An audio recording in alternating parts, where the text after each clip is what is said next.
जय शिवराय शेतकरी मित्रांनो, आता पीक विमा गेल्या वर्षीचा मंजूर व्हायलाय बरं का आणि भेटायला आहे। त्याचं कारण काय आता तुमच्या जर लक्षात येत असेल तर बघा, विचार करा आणि कमेंट करून सांगा की नेमका याच वेळेस कसं काय व्हायलाय, ते बी गेल्या वर्षीचा पीक विमा। म्हणजे गेल्या वर्षी 1 वर्ष झालं शेतकऱ्यांचं नुकसान झालं आणि विमा आता मिळाला। याचं कारण काय असू शकतं, नेमका आता पुढे काय हे पण शेतकऱ्याच्या गोष्टी लक्षात आले पाहिजेत। आणि मित्रांनो, त्या संबंधित माहिती आहे 1927 कोटी रुपये हा 6 जिल्ह्यांसाठी पीक विमा मंजूर झालेला आहे। आता त्याबद्दलचीच माहिती आपण आजच्या व्हिडिओच्या माध्यमातून घेणार आहोत। त्यामुळे मित्रांनो, तुम्ही जर या चॅनलवर नवीन असाल तर चॅनलला सबस्क्राइब करा, लाईक करा आणि शेअर करायला विसरू नका। आता मित्रांनो, हे 6 जिल्हे कोणते आहेत, कोणत्या जिल्ह्याला किती निधी आलेला आहे आणि नेमका व्हिडिओ संपेपर्यंत तुम्ही कमेंट करून सांगा की नेमका याच वेळेस कसं काय मंजूर झाला। या विम्याला तर 1 वर्ष झाले, नुकसान गेले वर्षी झाले, मग इतक्या दिवसातच मिळायला पाहिजे होता। कारण इतक्या दिवसात जर मिळाला असता तर कुठेतरी शेतकऱ्याचा फायदा झाला असता।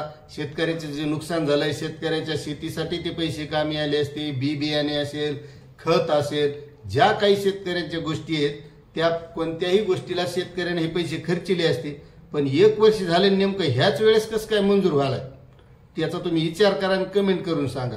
आणि शेवटी मी तर सांगणारच आहे नेमकं काय कारण आहे त्याचं की यावेळेस मंजूर होण्याचं। आता बाकी कोणत्या जिल्ह्यासाठी आलाय ते सुद्धा आपण बघूया। तर मित्रांनो, गेल्या वर्षीच्या खरीप हंगाम 2023 मधील नाशिक, अहमदनगर, सोलापूर, सातारा तसेच चंद्रपूर व जळगाव जिल्ह्यात झालेल्या पिकांच्या नुकसानीपोटी प्रलंबित पीक विम्याची रक्कम देण्यासाठी राज्य सरकारने सोमवारी 1927 कोटी रुपये मंजूर केले आहेत। हे प्रलंबित आहेत मित्रांनो, म्हणजे मागचा काहीतरी मिळालेला आहे आणि हे प्रलंबित राहिले होते, याला 1 वर्ष लागले। जर हे वेळेवर मिळाले असते तर शेतकऱ्यांच्या फायद्याचे असते की नाही हे लक्षात घ्या।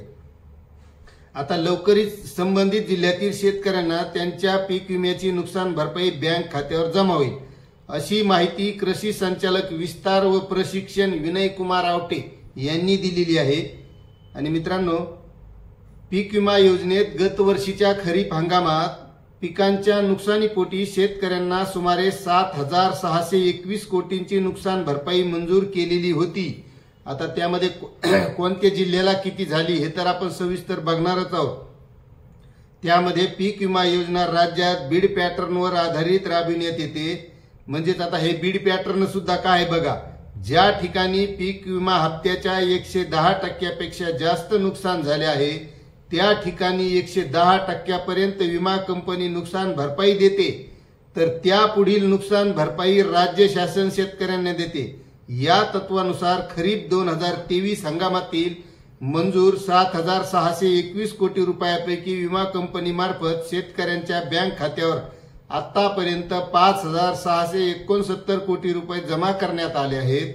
तर उर्वरित शिल्लक नुकसान भरपाईपैकी देय असलेली 1,927 कोटीची नुकसान भरपाई वाटप प्रलंबित होती। आता ह्या 6 जिल्ह्याला कोणत्या जिल्ह्याला किती आलेली आहे मदत, तर त्यामध्ये जिल्हे आहेत मित्रांनो, नाशिक जिल्ह्यात 656 कोटी रुपये, जळगाव जिल्ह्यात 470 कोटी, अहमदनगर जिल्ह्यात 713 कोटी रुपये आणि सोलापूर जिल्ह्यात 2 कोटी 66 लाख रुपये, तर सातारा जिल्ह्यात 27 कोटी 73 लाख रुपये आणि चंद्रपूर जिल्ह्यामध्ये 58 कोटी 90 लाख रुपये इतकी विम्याची रक्कम देणे बाकी होते। त्यानुसार रक्कम शासनाने मंजूर केल्यामुळे ओरिएंटल जनरल इन्शुरन्स कंपनी मार्फत शेतकऱ्यांच्या बँक खात्यावर लवकरच ही रक्कम जमा होणार आहे। तर अशा पद्धतीने ही या जिल्ह्यातील शेतकऱ्यांना मदत मिळणार आहे मित्रांनो। त्यामुळे महत्त्वाची गोष्ट आहे की या जिल्ह्यातील शेतकऱ्यांचा पीक विमा मंजूर झालेला आहे आणि तो शेतकऱ्यांच्या आता शेतीच्या उपयोगासाठी, खर्चासाठी हे पैसे कामी येणार आहेत आणि हे पैसे पीक विम्याचे वेळेवरच मिळायला पाहिजे मित्रांनो। त्यामुळे ज्यावेळेस आपला पीक विमा मंजूर होतो त्याचा पाठपुरावा सुद्धा शेतकऱ्यांनी केला पाहिजे, शेतकऱ्यांनी एकत्र आलं पाहिजे। जोपर्यंत शेतकरी एकत्र येत नाही तोपर्यंत या गोष्टी घडत नाहीत। वेळेवर ह्या पीक विमा असेल, कोणतंही अनुदान असेल, अतिवृष्टी असेल किंवा जे काही शेतकऱ्यांचं नुकसान होतंय आणि त्याला संरक्षण आहे तर त्या गोष्टी होणार नाहीत. त्यामुळे शेतकऱ्यांनी शेतकऱ्याला एकमेकाला मदत केली पाहिजे. जी वृत्ती असते शेतकऱ्यांची की धुर्राखोर भानगडी कर किंवा आपलं नुकसान झालं दुसऱ्याचं झालं पण आपलं झालं त्याचं दुःख होत नाही तेवढं सुख दुसऱ्याचं झाल्यावर होते, ही वृत्ती शेतकऱ्यांना सोडून द्यायची. एकमेकांना सहकार्य करायचं आणि जोपर्यंत शेतकरी एकमेकाला सहकार्य करीत नाही एकत्र येत नाही तोपर्यंत शेतकऱ्यांच्या शेतीमालाला सुद्धा भाव मिळणार नाही. शेतकऱ्यांच्या ज्या काही अशा पीक विमा असेल अनुदान असेल प्रलंबित असतील या गोष्टी शेतकऱ्यांना मिळणार नाहीत. त्यामुळे शेतकऱ्यांनी एकत्र यायचं आणि एकत्र झाल्याशिवाय पुढच्या काही बऱ्याच गोष्टी शेतकऱ्यांना करता येणार नाहीत. आणि महत्वाची गोष्ट मित्रांनो की नेमका पीक विमा याच वेळेस का मंजूर झालाय हे तुमच्या लक्षात आलं असेल तर नक्कीच कमेंट करा. पण आता पुढे निवडणूक आहेत मित्रांनो, लक्षात घ्या.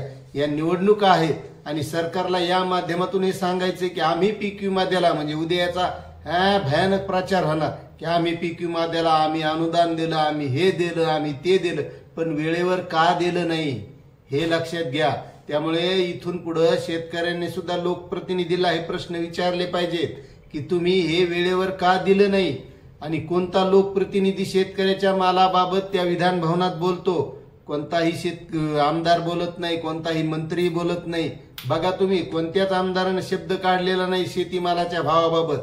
आता विरोधी पक्ष म्हणजे आपल्याला काय म्हणायचं नाही, हे जे आमदार आहेत तेच त्यालाच म्हणून नाही, विरोधी पक्ष सुद्धा नाही. कारण यायचंच घर भरायचं पडलेलं आहे मित्रांनो. हे कोणते कामं करते, कुठं सांस्कृतिक भवन आण, कुठं रोडचं काम आण, कुठं पुलाचं काम आण. शेतकऱ्याच्या मालाला भाव का देण्याचा का प्रश्न मांडत नाहीत, का तगादा लावत नाहीत याचा सुद्धा शेतकऱ्यांनी विचार करायला पाहिजे. कारण शेतीमालाचे भाव वाढवण्यासंदर्भात यांनी तिकडे आवाज उठविला किंवा विरोधी पक्षांना आंदोलन केले. आपल्याला कोणाला दोष द्यायचा नाही, सरकार कोणतंही असलं, विरोधी पक्ष असलं आणि आता जे सरकार आहे ते असलं तर शेतकऱ्याची परिस्थिती तीच आहे. पण ह्या विरोधी पक्षाने काही केलं नाही म्हणून तर शेतकऱ्यांनी यायला दिले, पण त्याच्यात काही बदल झाला नाही. पण मित्रांनो आता शेतकऱ्यांना यासाठी प्रयत्न करावे लागणार आहेत. तोपर्यंत शेतकऱ्यांच्या जीवनमानामध्ये बदल होणार नाही, शेतीमध्ये बदल होणार नाही, शेतीमालाचे भाव वाढणार नाहीत. त्यामुळे शेतकऱ्यांनी या लोकप्रतिनिधीला या गोष्टी विचारल्या पाहिजेत की तुम्ही जसे रोड आणता, तुम्ही सांस्कृतिक सभागृह आणता, कुठं नाल्या आणता, गटारा आणता, हे जे कामं करतात तसं शेतीमालाच्या भावाबाबत बोलत जा ना. हे बोलत का नाहीत? कारण शेतीमालाच्या भावाबाबत बोललं तर यायचा काय फायदा आहे, रोड आणला तर यायचे कार्यकर्ते जगत आहेत, हे लक्षात घ्या. त्यामुळे शेतकऱ्यांनी या गोष्टीचे असे प्रश्न लोकप्रतिनिधीला विचारले पाहिजेत.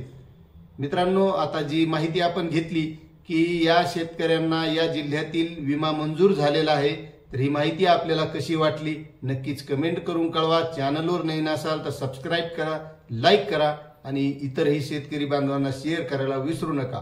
भेटूया अशात नवीन माहितीसह नवीन व्हिडिओमध्ये. तोपर्यंत जय हिंद, जय महाराष्ट्र, जय किसान.